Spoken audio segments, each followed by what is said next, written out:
que je dis aujourd'hui, c'est une opportunité pour les entreprises. Donc ça va leur permettre de mettre à plat les données qu'elles gèrent, notamment les données personnelles, les traitements qu'elles gèrent et de faire le ménage au sein de leur système d'information. Donc que fait-on après?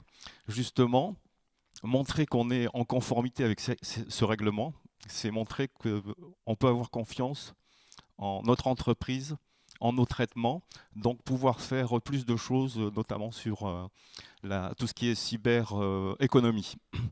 Donc de là, je passerai aux problématiques de cybersécurité. Donc on protège les données personnelles dans le cadre de ce règlement européen, mais ce n'est pas suffisant. Que faire par rapport à toutes les cyberattaques qui existent? Que faire par rapport aux rançongiciels? Aujourd'hui, avec Omicron, différents services de l'État qui ont mis en place, il y a de cela quelques années, un dispositif national qui permet de sensibiliser les TPE, PME. Les grosses le sont déjà par d'autres biais, notamment dans le cadre de ce que met en place l'ANSSI, qui est l'Agence nationale de la sécurité des systèmes d'information, qui elle est plus en charge des OIV. Mais ils se sont quand même rendus compte dans le cadre de leur sensibilisation que souvent les attaques passaient par des sous-traitants, donc des TPE, PME.